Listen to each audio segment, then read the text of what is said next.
Vamos lá, meus irmãos, continuando aqui, nossa 10ª aula de Religiões Comparadas 1 e 2, segundo bloco.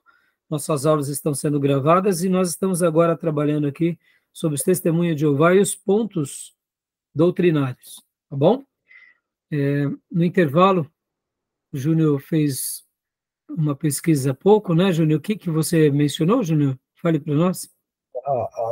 A própria organização, ele tem preceitos que ensinam que aquele que sai da organização deve sofrer mesmo todo um rompimento, né?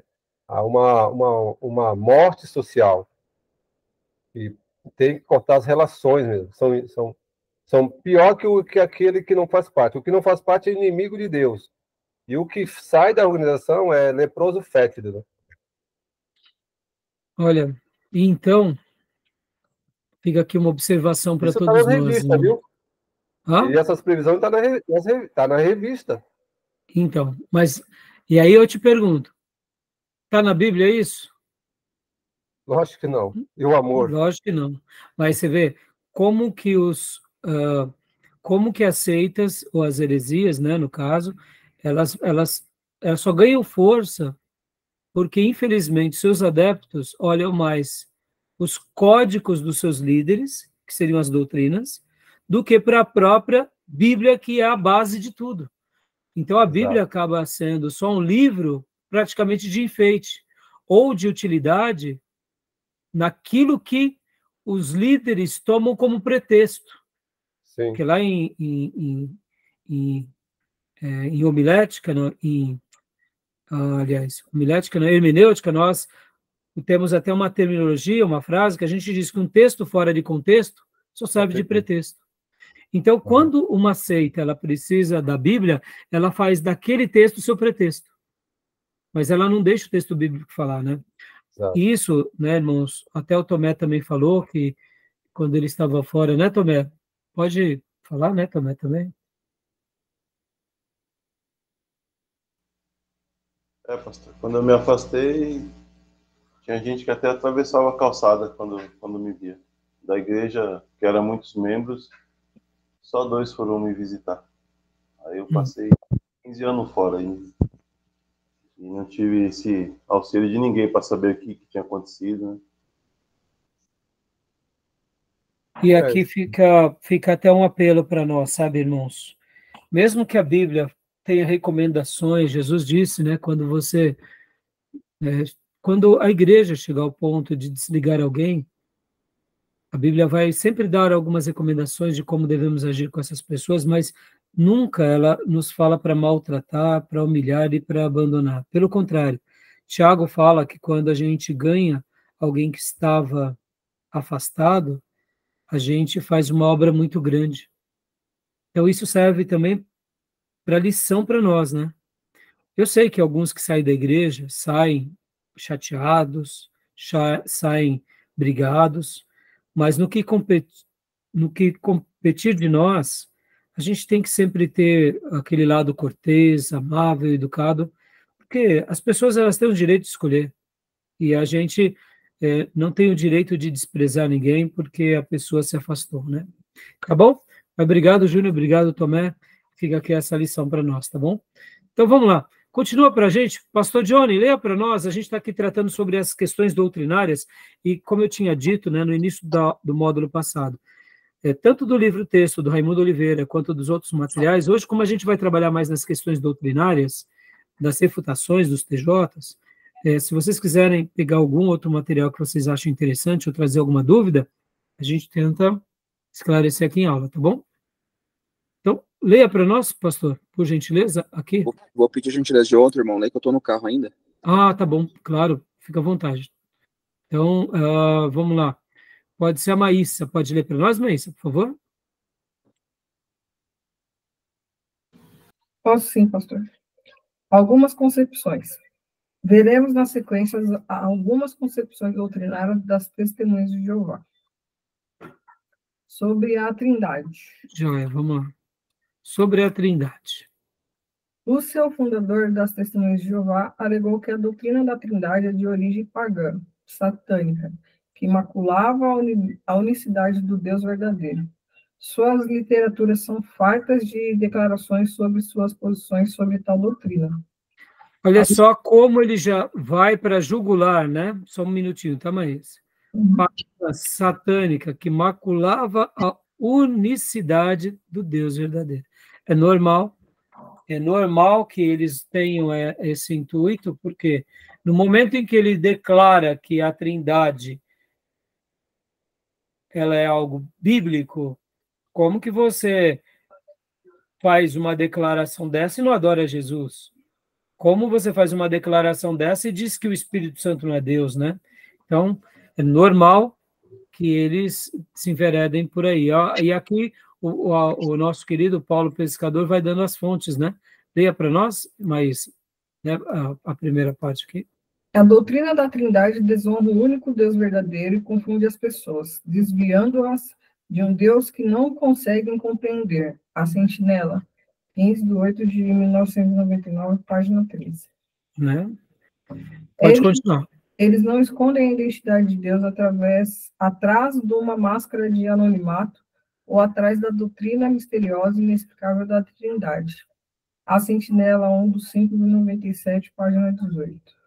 As testemunhas de Jeová não creem na Trindade nem em outras doutrinas não bíblicas da cristandade. E é curioso que eles se autodenominam uma religião cristã, porque eles não podem negar a pessoa de Cristo, né? É impossível. Interessante. Aqui é mais um livro doutrinário deles. Anuário 2000, página 24. Joia. Respeitam a Bíblia como a palavra de Deus, não adoram a Trindade, que consiste de 3 pessoas, ou deuses, em um só. De fato, a palavra Trindade nem aparece na Bíblia. O Deus verdadeiro é uma só pessoa, distinta de Jesus Cristo. João 14:28, 1 Coríntios 15:28. O Espírito Santo de Deus não é uma pessoa. E a força ativa de Jeová usada pelo Todo-Poderoso para realizar os seus propósitos. Gênesis 1:2, Atos 2:1-4, 32, 33, 2 Pedro 1:20-21. Conhecimento que conduz à vida eterna, página 31. Ou seja, aqui são os livros doutrinários deles.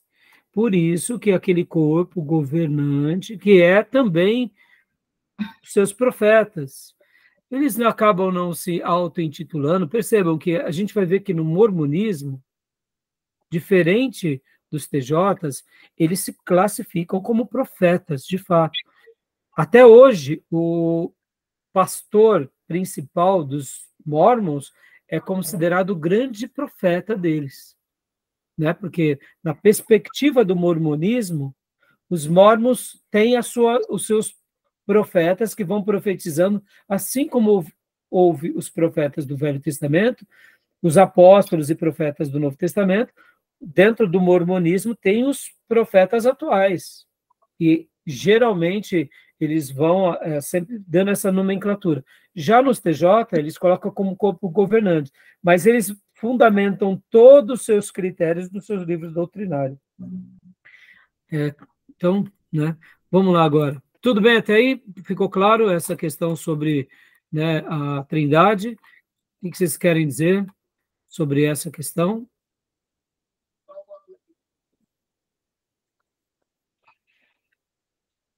Ficou claro, pastor? Ficou claro. Hã? Eu falei que ficou claro. Né? Nós sabemos que a palavra Trindade não está na Bíblia, mas nós não podemos negar. Bom, por enquanto, o professor Paulo Pescador, ele não está fazendo aqui o contrapeso, né? No livro-texto do pastor Raimundo Oliveira, ele já faz o contrapeso. Como tudo já está muito auto-explicado nos livros e nas maneiras e em grande parte das passagens bíblicas vocês já conhecem, então só quero poder estar fazendo a síntese e aí depois os irmãos podem confirmar tudo que eu estou falando nos livros, textos e as referências. Né? O Pai é Deus, Jesus Cristo é Deus e o Espírito Santo é Deus. E temos inúmeras passagens bíblicas que atestam isso. De fato, a palavra Trindade não aparece na Bíblia. A ideia da Trindade ela nasce na discussão que surgiu logo depois de Ário começaram a defender que Jesus Cristo não era Deus. E aí, vocês vão se lembrar em teologia sistemática, quem já fez teologia sistemática, a matéria de cristologia, então vai recordar sobre o tema. Quem ainda não fez, vai aprender depois. Ário foi um cristão, logo no início da igreja cristã, que ele começou a negar a pessoa de Jesus. Quando ele faz isso, os pastores e os bispos presentes começam, então, a ver que estava tendo um erro doutrinário, se reúnem, dialogam, fazem um concílio, e ali naquele concílio é feito o quê? As definições sobre a questão da Trindade, sobre as questões da pessoa de Jesus, de que Jesus é 100% Deus, que Jesus é 100% homem.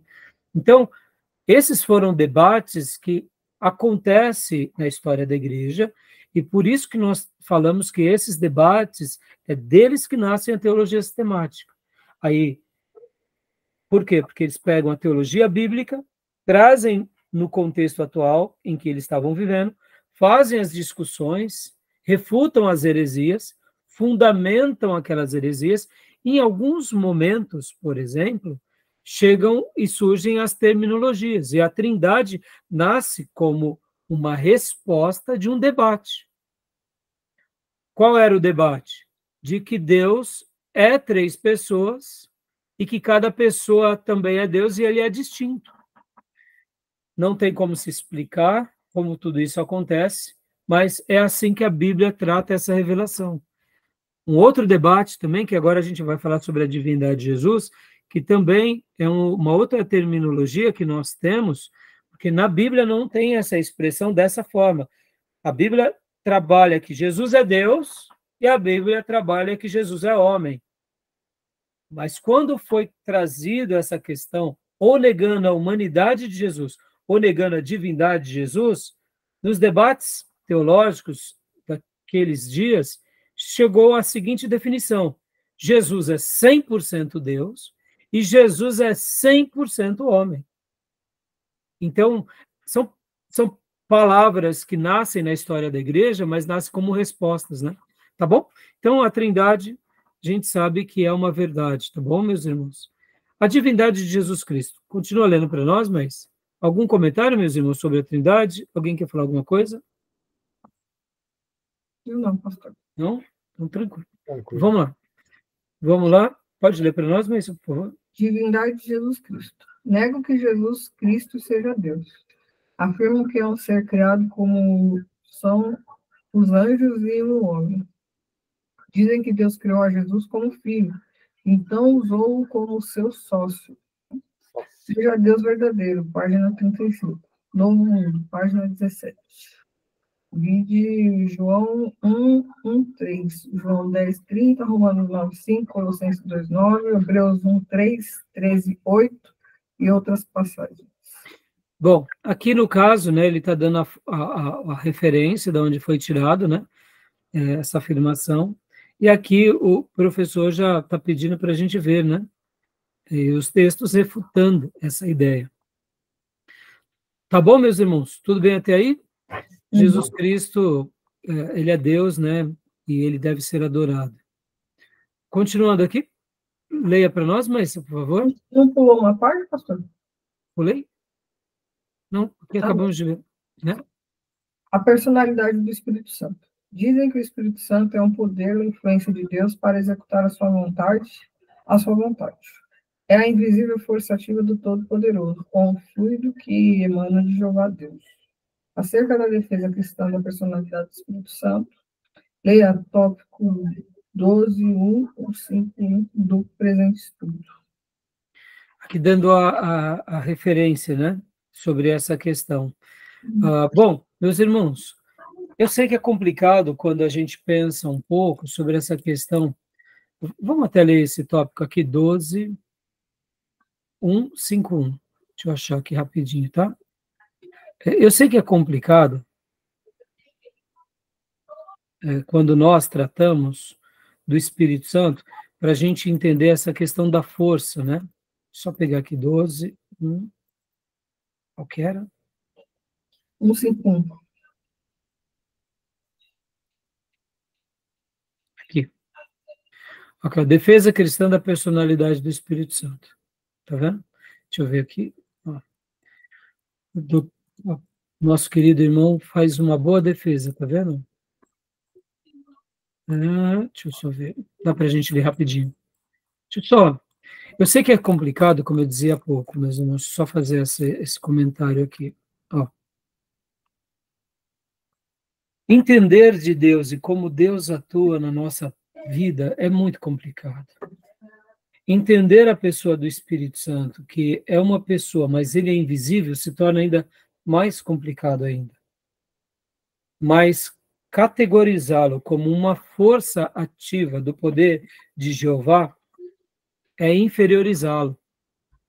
E nós temos em todo o Velho Testamento quanto no Novo Testamento, na revelação bíblica, por meio dos profetas e por meio dos escritores, a maneira em que eles registram sobre o Espírito Santo é como uma pessoa, é como um ser divino.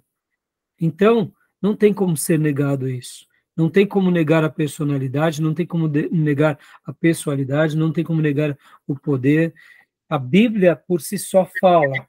E mesmo ela falando, temos muitos textos que mostram. Eu sei que é difícil compreendermos, é difícil entendermos, e é difícil mensurarmos, porque, de fato, tudo isso é muito complexo, porque nós, como criaturas e seres materiais, mesmo tendo um espírito, mesmo tendo uma alma, mesmo tendo essa experiência mística, que é espiritual, nós não conseguimos vê-la. Nós notamos, sentimos, adentramos, experimentamos, mas o que mais nós vivemos é com a matéria. Então, o Espírito Santo é o oposto todo nosso. E a gente entende ele quando a gente se converte, pode ver. Sem a conversão, nós não entendemos Deus. E quem dera o Espírito Santo. Né? Então, por isso que, assim, eu sei que há uma complexidade, mas por isso que eu gosto do termo, deixa a Bíblia falar, né? Então, agora eu quero ler rapidamente isso daqui, porque eu acho que vale a pena. Ó. Defesa cristã da personalidade do Espírito Santo. Sabendo que a personalidade existe onde há inteligência, mente, vontade, razão, individualidade, autoconsciência e autodeterminação. E tendo em mente o fato de que a Escritura Sagrada atribui todas essas qualidades ao Espírito Santo, pergunta-se, à luz da Bíblia, há como negar a personalidade do Espírito Santo ou afirmar que ele é apenas uma energia, força ativa ou simplesmente os ensinos espíritas? Embora a pergunta seja retórica, as argumentações que seguem propõem-se a elucidar a questão. O Espírito Santo é um ser pessoal e divino que possui os mesmos atributos que o Pai e o Filho. A Bíblia deixa claro que, embora seja ativo e poderoso, o Espírito Santo é uma força cósmica, uma energia ou uma força ativa, muito menos uma religião. Ou melhor, o Espírito Santo não é uma força cósmica, uma energia ou uma força ativa, muito menos uma religião de ensinos espúrios, conforme ensinam aqueles que carecem de conversão e iluminação. O Espírito Santo é uma pessoa, pois a palavra de Deus lhe confere atributos que só podem ser praticados por uma pessoa: intelecto, volição, sentimentos. Vejamos uma breve lista. O Espírito Santo revela, 2 Pedro 1:21. O Espírito Santo ensina, João 14:26. O Espírito Santo intercede, Romanos 8:26. O Espírito Santo ordena, Atos 13:2. O Espírito Santo testifica de Cristo, João 15:26. O Espírito Santo fala à igreja, Apocalipse 2:7a. O Espírito Santo convida à salvação, Apocalipse 22:17. O Espírito Santo convence, João 8:24. O Espírito Santo conduz e guia, João 16:13, Romanos 8:14. O Espírito Santo sonda as coisas profundas de Deus, o Pai, 1 Coríntios 2:10. O Espírito Santo dispensa dons, segundo sua própria vontade. 1 Coríntios 12, do 7 ao 11, Hebreus 2, 4. O Espírito Santo escolhe e chama homens para o seu serviço. Atos 13, 2 e Atos 20, 28. O Espírito Santo impede. Atos 16, 6 e 7. O Espírito Santo ama. Romanos 15, 30. O Espírito Santo pode ser resistido. Atos 7, 51. O Espírito Santo fortalece, conforta e consola as igrejas. Atos 9, 31 e João 16, 7. E o Espírito Santo tem sentimentos. Isaías 63, 10. Tiago 4, 5. Efésios 4, 30. O Espírito Santo alerta a igreja. 1 Timóteo 4, 1 e etc. O Espírito Santo é, portanto, uma pessoa, isto é incontestável à luz da Bíblia. Ou será que uma influência, uma energia, força ativa ou religião pode falar, ensinar, interceder, conduzir, guiar, revelar, dar ordens, tomar decisões, ter vontade própria, ser ofendida ou blasfemada, testificar, alertar, convidar, convencer, sondar, dispensar dons, ter ciúmes, zelo, amar, entristecer-se, etc.? À luz do texto bíblico, não dá para afirmar que o Espírito Santo não seja uma pessoa, e sim o Espiritismo, conforme afirmam os kardecistas, ou uma energia ou força ativa, conforme afirmam as testemunhas de Jeová. Para fazer tal afirmação é preciso ser cego, ou seja, não possuir a iluminação, que é o próprio Espírito Santo de Deus quem concede ao homem regenerado para entendê-lo, em consonância com a Escritura, da qual ele próprio é o autor e inspirador. Como ser divino e pessoal, que é o Espírito Santo, ele é a pessoa da Trindade, que nos dias atuais mais atua de forma pessoal na humanidade, convencendo pessoalmente o mundo do pecado, da justiça e do juízo. João 16, 8. E habitando pessoalmente no crente, Romanos 8, 9, 11 e 1, 1 Coríntios 3, 16. Entender-se com isso que a divina pessoa do Espírito Santo é o ponto em que a Trindade torna-se pessoal para o que crê, pois ele é o ativo dentro da vida dos que creem, ele reside dentro de nós. O Espírito Santo é a pessoa específica da Trindade, por meio de quem a divindade triuna atua em nós. É por meio da sua obra que sentimos a presença de Deus dentro de nós e a vida cristã recebe uma tangibilidade especial. Como ser pessoal, portanto, o Espírito Santo não só habilita no crente, como também o guia de forma pessoal. Quando vier, porém, o Espírito da verdade, ele vos guiará a toda a verdade. João 16, 13a. Mas, se vocês são guiados pelo Espírito, não estão debaixo da lei. Gálatas 5,18. O Espírito Santo se relaciona conosco como uma pessoa para nos orientar e dirigir. Deste modo, exerce a tarefa de nos guiar por meio de uma participação pessoal e ativa.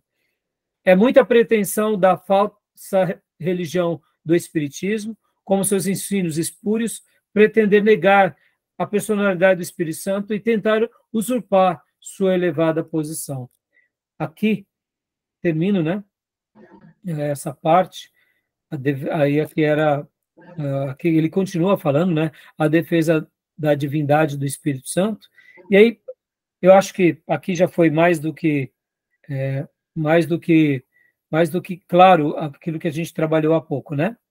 Tá bom, meus irmãos? Até aí, tudo bem? Ok. Querem fazer algum comentário?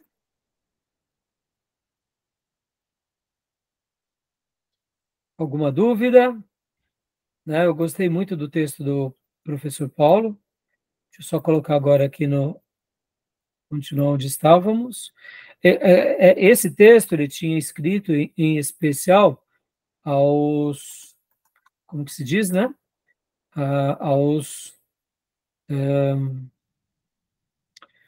espíritas, né, irmãos? Mas também se aplica aos TJs, tá bom? Uhum. Tá bom? Então vamos lá. Outras heresias. Vamos lá. Júnior, lê para nós. Nenhuma dúvida sobre o Espírito Santo ser Deus, né, irmãos? Não, nenhuma. Joia. Pode ler para nós, Júnior, por favor? Vejamos agora outras heresias da seita. Há muitas outras, além daquelas que serão aqui expostas. Sobre os 144.000. Segundo as testemunhas de Jeová, muito diferentemente das Escrituras, que promete o céu para os salvos sem acepção, como decretou Rutherford, mudando o decreto de Russell, somente uma classe privilegiada de testemunha de Jeová irá para o céu, os 144.000, ou os ungidos. Pois, segundo Russell, a chamada celestial começou no ano 33, no Pentecostes, quando o Espírito Santo foi derramado nos 120 discípulos reunidos no cenáculo. Essa chamada foi interrompida devido à apostasia que sobreveio à igreja depois da morte do apóstolo João, sendo retomada com a restauração do verdadeiro cristianismo, em 1870. Dá uma pausa aqui, Júnior, dá uma pausa, só me desculpa te interromper. É muita arrogância, né, irmãos? Dizer que logo depois do início da igreja, a igreja se corrompe, e aí a igreja verdadeira agora só retorna em 1870. É assim, é uma ignorância assim, descabida, né? Não tem sentido você querer anular quase 2.000 anos de história e dizer, agora nós temos essa revelação. E aí começa, né? Então, o quê? A procura de 144.000. Mas, de repente, eles crescem mais do que 144.000 almas, e aí, opa, temos que readequar essa visão, né? Então, continua, Júlio, por favor. 1870. Com a chamada de Russell, o fundador da Testemunha de Jeová, concluída em 1935, quando o segundo presidente do grupo, Joseph Rutherford, deu por encerrada a chamada celestial. Assim, de 1905 em diante, resta apenas a esperança de viver para sempre no paraíso na terra, para todos os fiéis da Testemunha de Jeová. E não somente isso, todos os fiéis do Antigo Testamento que morreram antes de 33 depois de Cristo também viverão na terra, segundo a teologia jeovista. Ou seja, se você é ATJ, você está dentro dos 144.000. Se você não é, você vai Ou da classe habitar dos aqui. ungidos, né? Hã? Ou da classe dos ungidos. Se for da classe dos ungidos. Né? Então, vamos lá. Vamos falar um pouco aqui, irmãos. Qual é a leitura bíblica sobre 144.000, irmãos? Qual é a leitura bíblica? Eu sei que está em Apocalipse, é profecias, é final dos tempos, mas qual é a síntese das 144.000 testemunhas? O que as escrituras falam sobre eles? O que vocês lembram?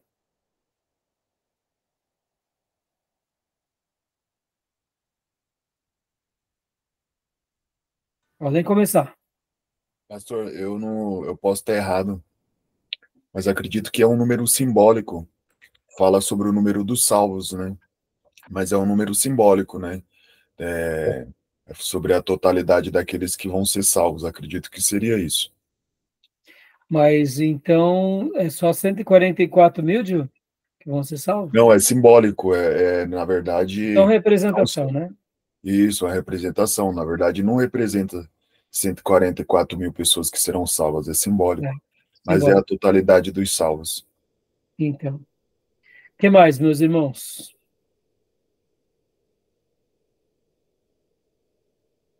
Trata também do entendimento que são remanescentes das tribos, né? De Israel. Mas o que mais? Remanescente da tribo, o que mais? O que vocês lembram? O que vocês aprenderam? Diz que são 144.000 que vão se contaminar com mulher. Que não vão se contaminar com mulher. Alguns acreditam que... Dando uma ideia de não de contaminação pela contaminação, mas de castidade, né? Serão virgens. Sim. Né? O que mais, Tomé? Também o entendimento de que essa contaminação seja de forma figurada, que dizem que é as doutrinas das igrejas, né? Não se Como contaminaram. doutrinas? É que não se contaminaram com ensinos errados. Então, irmãos, aqui fazendo só uma breve citação, não é o momento, né, da pauta em especial, mas assim, refrescando um pouco a memória. As escrituras vão falar dos 144 mil. Isso é um ponto passivo. A gente não tem dúvida disso. Os 144 mil é um assunto bíblico, né? Ou seja, está nas escrituras, isso é um fato. Está lá em Apocalipse 7, isso é uma verdade. E o que acontece? Tanto em Apocalipse 7 quanto Apocalipse 14 vai trazer também essa mesma descrição. Partindo do pressuposto de que o livro de Apocalipse ele tem muitas metáforas, muitas analogias, então fica um pouco mais difícil. E aí, o que o Gil disse sobre ser a representação de um todo, sim, é uma leitura, é uma interpretação. Mas partindo do pressuposto também de que o livro do Apocalipse ele deve ser interpretado literalmente, então abrimos uma outra interpretação. Percebam que são, quando eu falo interpretação, irmãos, eu estou aqui me referindo a leituras, né? A gente tem que ler o Apocalipse com vários olhos, que devemos fazer uma leitura dele metafórica, com aplicações, devemos fazer uma leitura dele literal, com, né, com as suas metáforas.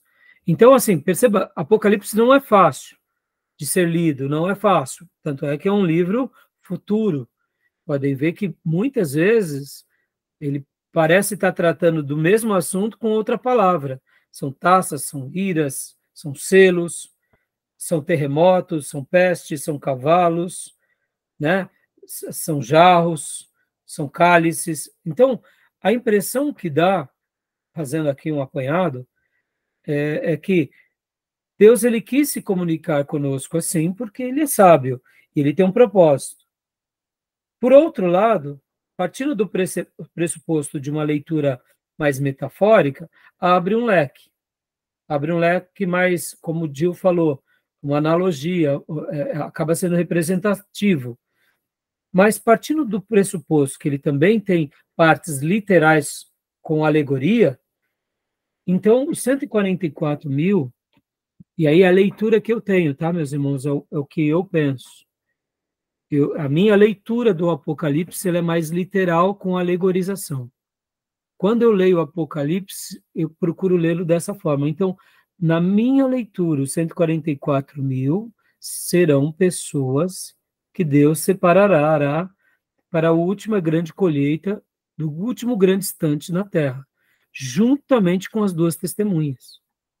Então, na minha opinião, assim como Deus, em um dado momento, separou 12 e os chamou de apóstolos, agora Deus separa duas testemunhas e 144 mil selados, que também serão outras testemunhas, que sobre a liderança dessas duas farão a grande colheita.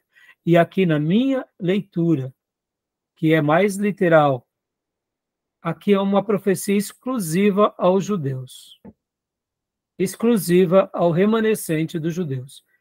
Por isso que Deus preserva esse povo, e esse povo está dentro do contexto histórico.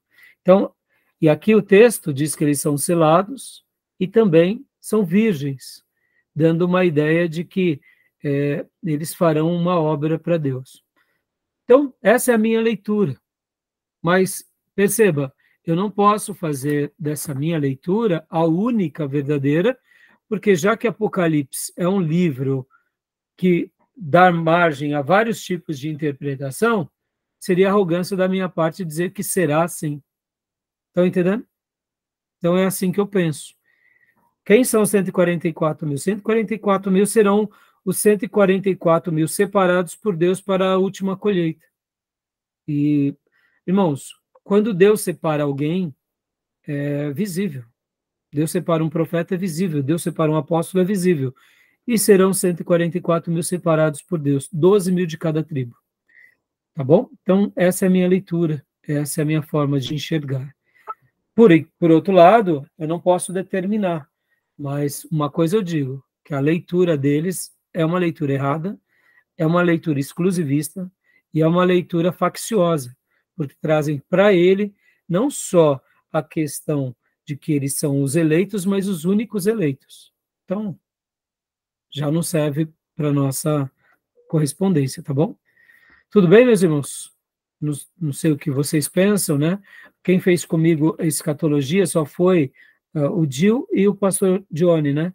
Então, nós estudamos, eu não sei se vocês lembram, né, pastor?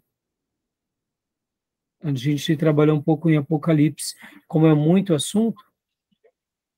Não sei se vocês recordam de pastor Johnny sobre essa questão, né? Sim, exatamente como o senhor mencionou, inclusive, né? Se trata, de fato, dos eleitos, do povo de Israel. Acho que o texto, de algum modo, ele até, nas entrelinhas, ele faz menção de que esses eleitos, de fato, pertencem às 12 tribos, e aí são 12 mil para cada tribo, né? Como o texto mesmo menciona, do verso 5 ao verso 8. Enfim, meu pensamento é muito parecido com o seu, pastor. Eu não consigo ver outra coisa senão isso. Eu também. E o interessante, irmãos, é que lá, quando faz menção das 12 tribos, eu acho maravilhoso, porque tem a tribo de José também. Tem José, 12 mil, Benjamim, 12 mil. É diferente, a construção aqui, ela é bem específica. Tem Naftali, Manassés, tem Levi, tem Isacar, Zebulon, José e Benjamim. Né? Então, assim, é bem interessante a maneira em que é colocado, tá? Deus faz questão de deixar assim, e eu acredito, irmãos, que muito em breve, por causa da genética, do mapeamento genético, a gente, sabe, assim como hoje, né, temos nas nossas certidões, somos caucasianos, somos negros, somos polacos, e aí vai, né? Eu creio que um dia essa questão vai estar tão evoluída da biogenética que a gente vai estar, assim, mais ou menos trazendo os ancestrais, sabe? Eles, Na nossa identificação, né? Então, eles fazem uma interpretação equivocada aí, porque ele restringe a 120 mil que está no céu, né? Sendo que lá a pouco ele fala que tinha uma grande multidão no céu diante do Cordeiro, né? sim, Então, isso obrigado. aí Bem lembrado, Júnior. é uma grande multidão, né? E tem vários textos que falam isso, uma grande multidão. Isso aí. É verdade, né? O texto aqui, né? A colheita da terra, né?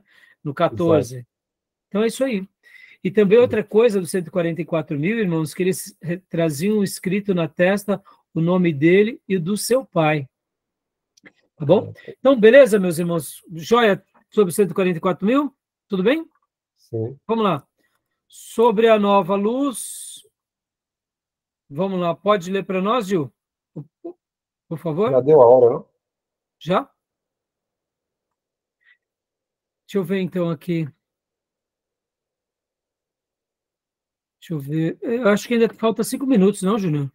Ah, não sei, eu só estou dando um toque. Tá. Vamos mais 5 aqui. Vamos pular essa nova luz. Vamos aqui, ó. Falsa concepção sobre a volta de Jesus. Lê para nós, Gil, por favor. Eu achei muito Ok. interessante isso daqui, a gente já tocou, mas olha a quantidade de vezes. Toda seita profética é marcada por suas falsas profecias. Vejamos. Russell marcou a volta de Cristo para 1914. Rutherford remarcou a volta de Cristo para 1925. Em 1966, Knorr profetizou que o fim do mundo seria em 1975. Franz profetizou que aqueles que nasceram em 1914 presenciariam a vinda do Armagedon e o fim do atual sistema de coisas em 1994. contrariando o texto bíblico. Hoje, as testemunhas de Jeová acreditam que Jesus Cristo já voltou, mesmo em 1914, porém de forma silenciosa e invisível. Esta é uma forma de mascarar o erro e continuar enganando seus adeptos e as pessoas que aceitam suas falsas doutrinas. Porém, o contrário do que ensinam as testemunhas de Jeová, o ensino de Jesus Cristo acerca do momento, geração, ano, mês, dia, hora e etc., consiste em que, naquele dia e hora, porém ninguém... pareceu uma tarde aí, não? Ninguém... porém, naquele dia, porém ninguém sabe, nem os anjos do céu, nem o Filho, senão o Pai. Mateus 24, 36. Pode ler só mais esse texto? E disse-lhes: não vos pertence saber tempos ou estações que o Pai estabeleceu pelo seu próprio poder. Atos 1, 7. Joia. Meus irmãos, sobre esse ponto aqui a gente já viu, né? Eu acredito assim que ficou claro e mais do que evidenciado que as testemunhas de Jeová, eles se sustentam em heresias, em falsas profecias, e aqueles que querem crer assim estão conscientes de que a sua fé é baseada em crendices dos seus líderes e não nas escrituras. A gente ali, beleza. Tá aí bom? ela saiu da sala, eu olhei pra cara da Gabi e falei, vai o motivo, pessoal. Fica estressando os outros. Deus, tá A bem, Gabi falando, não Cleus. faço nada, ela estressa sozinha, estressa todo mundo em volta. E aí veio Irmã Cleus? Oi? Tá aberto seu áudio. Eu ia fazer uma pergunta. Ah, pode fazer, filha. Eu ia fazer uma pergunta, não. Eu ia fazer um comentário. Que a Bíblia dos Testemunhas de Jeová também, eles tiram o nome de Jesus. Na Bíblia não encontra o nome, todas as partes que é escrito, que fala de Jesus, eles tiram. Não, mas até aparece sim, viu, minha irmã? A Bíblia que eu tinha, eu deixei de estudar por isso. Porque então, mas não aparecia. Eu tenho uma versão aqui do Novo Mundo, eu não sei se eu vou conseguir pegar ela agora. Aqui. Ah, não, peguei. Bom, eu tenho aqui. Eu tenho duas. Mas tem o nome Jesus, viu, irmã? E eles mas, também, assim, eles falam que Jesus também era... Eles não reconhecem ele como Jesus, né? Ah, sim, sim. Eles vão falar que Jesus não é Deus. Não, eles não reconhecem. Mas, por exemplo, em alguns momentos, você vai ver que vai aparecer, porque não tem como... Irmão, se tirar... Não, mas sim, pode ser que tenha, bastante, mas tem partes principais que vai fazer uma compreensão melhor do texto, aí sim. Não tem. Eles fazem uma alteração. Sim, eles adulteraram a Bíblia mesmo. Isso porque é fato. Eles falam que eles são testemunhas, porque está escrito ali, não sei se é Isaías, não sei onde que fala assim, vós sois as minhas testemunhas. E eles se baseiam nesse texto, né, para dizer que eles são as testemunhas. Sim, sim. Mas, olha, quando, por exemplo, eu peguei aqui Mateus, né? Mateus 1. Mateus 1. 20 e... Deixa eu ver. Vamos tomar banho. 1:25.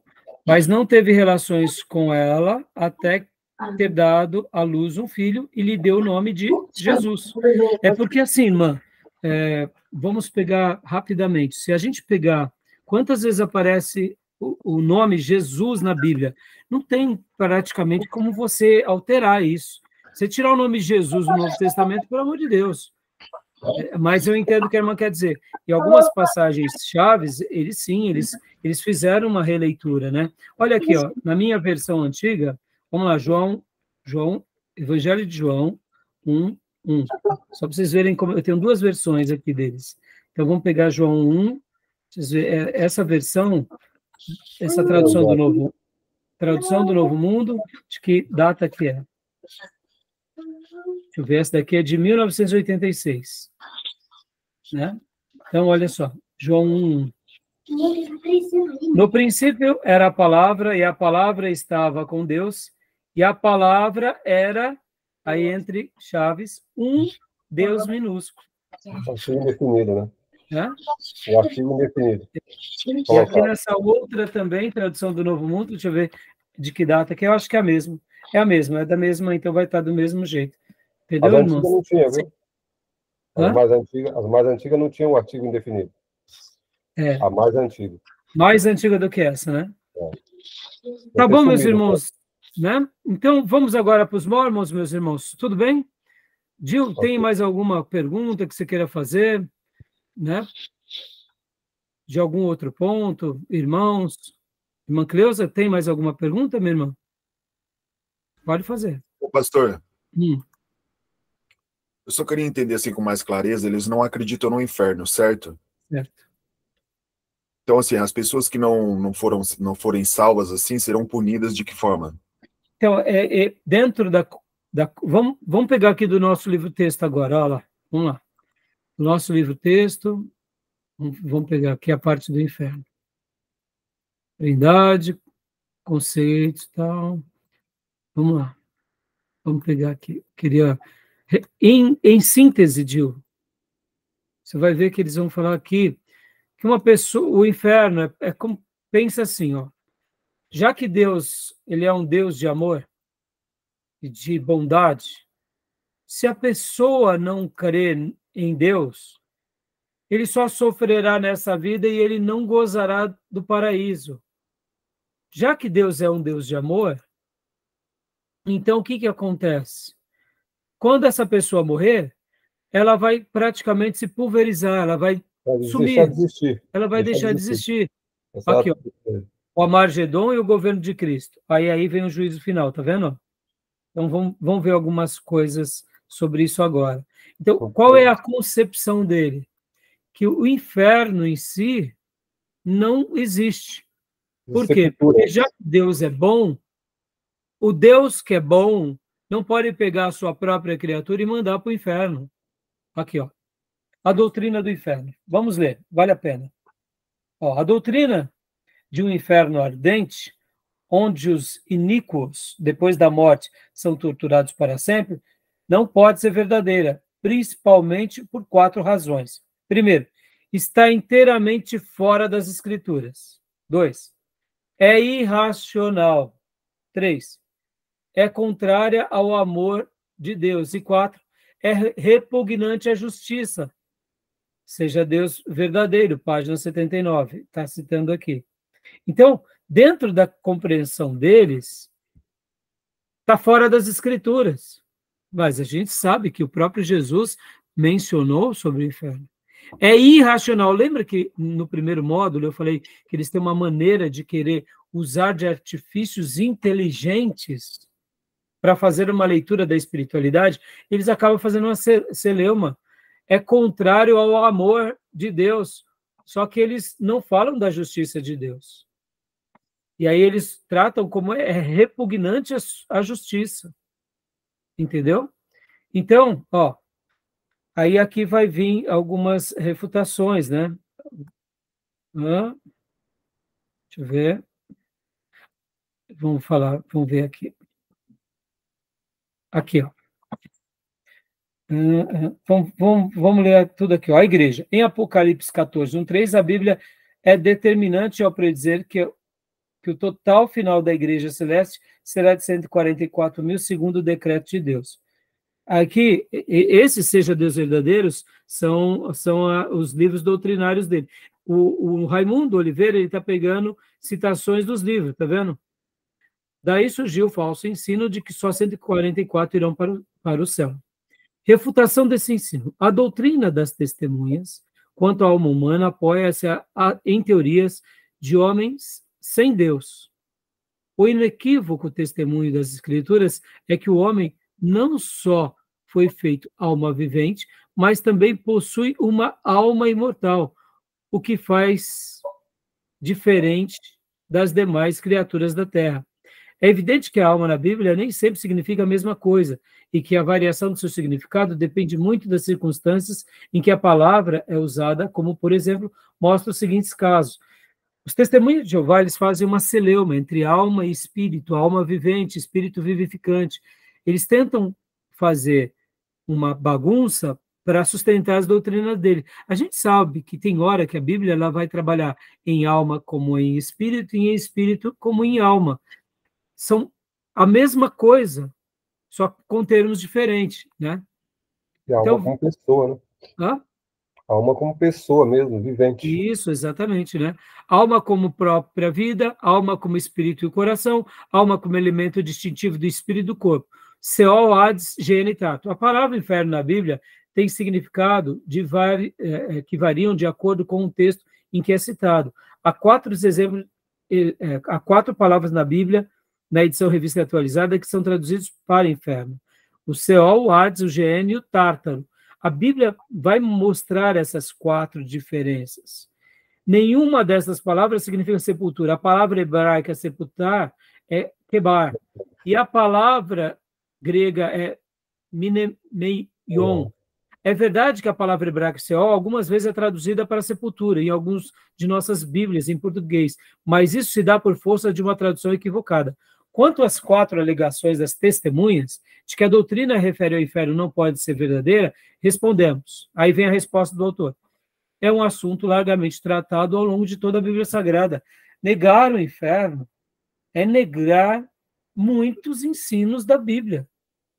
Não tem como você negar o inferno. Segundo, ainda que irracionalmente embotada das testemunhas, não é a mente do crente que crê na veracidade das Escrituras. Eu não compreendo o porquê existe o inferno, mas está lá nas Escrituras. Eu não compreendo nem porque existe a eternidade. Eu sei que a gente vai viver uma eternidade, mas eu não sei o que seria isso. Eu sei que é um lugar onde não tem começo, meio ou fim, mas não dá para a gente entender. Falar que a gente vai compreender tudo, eu não compreendo o que é a ressurreição, o corpo glorificado, mas nem por isso deixa de existir, né? É compatível, 3, com o amor de Deus, que hoje apela aos homens. É compatível com a justiça divina, que tem reservado o céu para os salvos e o inferno para os pecadores impenitentes. Então, aí ele vai fazer a defesa agora dos 144 mil, e deixa eu ver se ele... a questão do inferno. Antes. Onde está? Antes. Aqui, né? Uma tradução infiel. Acho que é essa daqui. Eles vão, dentro dos critérios deles, a mentira desmascarada. Ó. As testemunhas têm mentes entorpecidas pelo erro, perversão de engano do diabo. De tanto blasfemar de Deus e das suas palavras, é quase impossível de deixarem iluminar pela luz do Evangelho. Eles foram programados, educados e robotizados para crer nas mentiras e embustes de Russell, Rutherford e Knorr, líderes jeovistas, todos em sua vida dizendo-se detentores do conhecimento que os faziam mestres do hebraico e do grego, línguas originais da Bíblia, foram desmascarados e levados à vergonha pública por parte de tribunais de suas épocas. Uma tradução infiel. Na impossibilidade de encontrar na Bíblia respaldo para os absurdos cridos e defendidos pelo jeovismo, alguns líderes dessa seita manipularam a tradução de uma Bíblia cheia de heresias como forma de sacralizar os seus erros e embustes. Essa tradução recebeu o nome de... né? E aí é que começa, então, falando um pouco sobre as heresias deles, mas eu queria achar agora o texto onde fala que eles consideram que o inferno, o que eu acabo de dizer, seria como que eu posso dizer? Um lugar onde não vai existir. Eu não estou recordando agora aonde está, Gil. Se algum irmão lembrar, depois a gente pode... Eu não Mas achei ficou agora. Claro, pastor. Mas ficou claro, Gil, na cabeça ficou deles... Claro na sua explicação, ficou claro. Porque qual que é a grande questão, Gil? Os líderes... Eu já tinha passado por esses textos, mas admito que não absorvi bem assim, a leitura. Então, o que acontece aqui? os 3 líderes principais deles foram categóricos de afirmar que o inferno não existe. Gil, vamos lá. Vamos pegar aqui uma coisa bem simples, vai. Bem simples para a gente ter clareza. A gente crê em tudo que nos é conveniente. Se eu chego e digo, não, o inferno não existe, eu, ao mesmo tempo que eu sou um testemunha de Jeová, eu me garanto como um futuro habitante da Terra Prometida ou do paraíso, mas aquelas almas de pessoas que eu amo, tudo bem, eles não quiserem ir para lá, o problema é deles. Eles não estão perdendo nada com isso. Está entendendo qual é a questão? Você concorda que a não existência do inferno também é consoladora? Com certeza. Quer coisa melhor? Vamos imaginar, irmãos, nessa possibilidade. Seria bom demais se isso fosse uma verdade. Entenda, seria bom demais na nossa mente pecadora. Por que eu digo isso? Porque a gente conhece tanta gente que morreu sem Deus, né? Tanta gente que morreu sem Cristo. Tanta gente que morreu em outras religiões. Então, pressupor que todas essas milhares ou milhões de pessoas elas serão pulverizadas é até consolo. Mas no momento que admitimos que a Bíblia tem uma palavra que fala disso, que nós temos um dever de proclamar, e que essa questão da eternidade é muito mais séria do que a gente possa imaginar, nos chama a responsabilidade, nos chama ao dever, e leva cada pessoa também a esse dever. Então, assim, é dentro disso que eles fundamentam, dentro de muitas outras heresias, essa grande heresia. Parecido com isso seria o universalismo, Gil. Ou seja, todos serão salvos. Você concorda que o universalismo sobre o aspecto da salvação, ele acaba sendo um engodo tão interessante e tão reconfortante quanto a inexistência do inferno, concorda? Se Jesus já morreu na cruz para salvar a todos, todos estão salvos. E se o inferno não existe, então, tudo bem, eles serão pulverizados e não terão tormento. Logo, você deixou de ganhar, mas você não perdeu nada. Você só vai deixar de existir. Entendeu? Então, a mensagem nossa sobre a salvação e sobre a regeneração e sobre o inferno e a condenação é uma mensagem, querendo ou não, muito dura, mas ela é bíblica. E nós não podemos negar. Claro, tá bom? Por isso que Russell fundamenta os seus ensinos diante de uma crise. Ele não conseguia compreender como um Deus bom manda para o inferno. Natural. Ele foi se alimentar do quê? Ele foi se alimentar dos adventistas. Ele não vai ter iluminação plena e clara, entendeu? Tá bom? Beleza, meus irmãos? Tranquilo? E essa compreensão foge tanto da lógica da justiça de Deus e da palavra de Deus que, durante toda a história, quando os homens eles saíam da presença de Deus, quando ele passava do limite da tolerância de Deus, como a gente viu em vários casos, o próprio Noé, o próprio dilúvio, a própria Sodoma e Gomorra, Deus puniu. Essa é a ideia. Sim. Deus puniu. Deus pune, né, Júnior? Exato. Então, você vê, é uma loucura que é uma religião cristã que fala de Cristo, que Cristo fez a obra de salvação, mas não o adora como Deus e não considera as palavras de Cristo, porque Jesus disse que lá, naquele lugar, o tormento é para sempre, é eterno. Ora, como que... É nisso que quando tanto o Raimundo Oliveira quanto o próprio professor Paulo Pescador fala que eles estão cegos. Bom, por isso que eu falo, basta você ler na Bíblia. Vamos pegar aqui, ó, eu quero até fechar esse módulo. Aonde está o texto bíblico? Deixa eu achar o texto bíblico que fala que Jesus falando do inferno. Vamos lá, onde ele fala que Jesus fala do inferno. Inferno. Vamos lá, deixa eu pegar o texto, eu vou ler esse texto. Aqui, Lucas, vamos ver se é esse texto mesmo. Lucas 13, do 1 ao 5. Deixa eu ver se esse é o texto que Jesus fala sobre a questão, o fogo nunca deixa de queimar, etc. e tal. Porque temos outros textos, Mateus 24, vamos ver se esse daqui de Lucas. Lucas 13.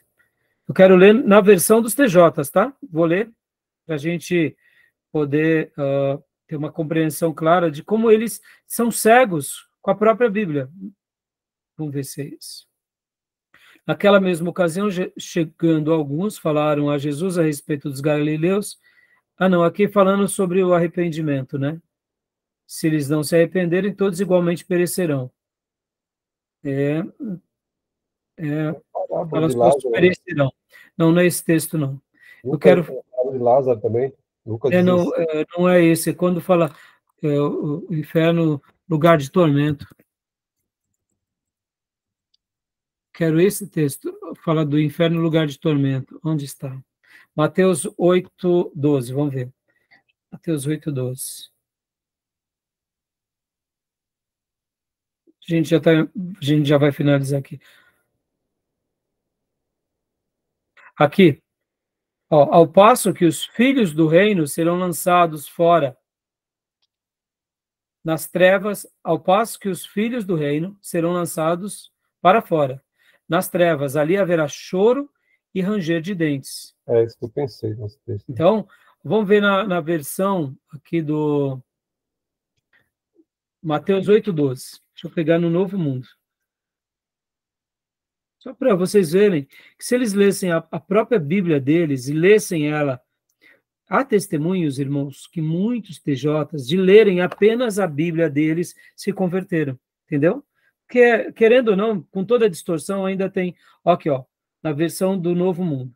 Ao passo que os filhos do reino serão lançados na escuridão lá fora. Ali é que haverá o seu choro e o ranger dos seus dentes. Eles alteraram. Eles alteraram. Estão vendo? Eles colocam na escuridão, né? Outro texto que você leu é Mateus 25, 41. Vamos ver, Mateus 25, 41. Deixa eu ver. Não era Mateus, era, deixa eu ver, Mateus 25, 41. Eu acho que é esse o texto. Vamos ver. Então o rei dirá também aos que estiverem à sua espalda, apartai-vos de mim, malditos para o fogo eterno, preparado para o diabo e seus anjos. Bom, esse não era o outro que falava de ranger de dentes. Procura aí, me ajudem a procurar. Né? Aqui, vamos ver Mateus na versão deles. 25, 41. Mateus 5, 41. Mas aqui está falando só sobre... Eu quero aquele texto que fala que lá o fogo não se apaga. Mateus 25, 41. 25, 41. 25, 41. Para o fogo eterno, né? Mateus mas 25, tem um outro 41, texto. Tem um Mateus outro 13, texto. 12. Hã?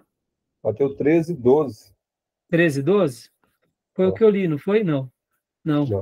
13, 12 não. Então vamos ver o 13. 3, 12. Hã? 3, 12. 3, 12? Deixa eu ver. Vê isso aí.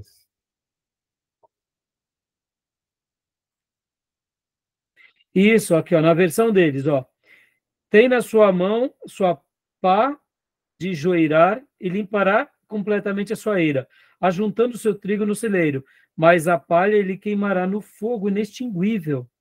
Está dando uma ideia de fogo eterno. E agora vamos para Mateus, que você falou, Gil, 25? 41. Então dirá, 41. Por sua vez, à sua esquerda, afastai-vos de mim, vós que tendes sido amaldiçoados para o fogo eterno, preparado para o diabo e os seus anjos. Então, aqui, com certeza, é óbvio que eles vão falar que o inferno é para o diabo, mas mesmo assim, eles fazem uma celeuma imensa com relação ao diabo. Né? Mas tem um outro versículo que eu não estou me lembrando. Marcos 9, 44 a 49. Vamos ler. O que está escrito? Leia para nós, Júnior. Aqui diz: se tu amor escandalizar, corta melhor para te entrar na vida aleijado do que tendo duas mãos e ir para o inferno. Isso, para esse é o texto. Esse é o texto, principalmente o versículo 46. Lê o 46. 46. Onde o bicho não morre, o fogo nunca se apaga. Isso, vamos lá, vamos pegar para a versão Novo Mundo. Olha lá. Marcos 9, 46.